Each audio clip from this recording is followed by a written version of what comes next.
জামাত ইসলামী বাংলাদেশ আগামী দিনে কোন সন্ত্রাসী, কোন চাঁদাবাজ, কোন দুর্নীতিবাজের হাতে আগামী দিনের বাংলাদেশকে বর্গা দেবে না।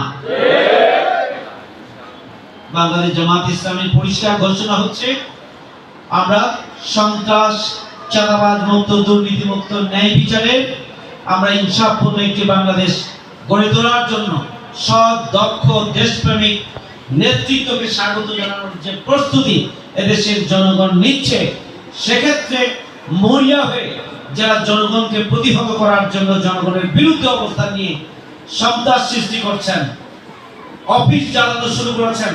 পাবনায় জামাত ইসলামের অফিস জ্বালিয়ে দেওয়া হয়েছে, যেখানে কোরআন, হাদিস, ইসলামী সাহিত্য পুড়িয়ে দেওয়া হয়েছে। আমরা তার তীব্র নিন্দা এবং প্রতিবাদ জানাই। সংগ্রামী ভাইরা আমার, সকালের সূর্য দেখে বোঝা যায় দেশের সারাদিনের অবস্থা কি যাবে।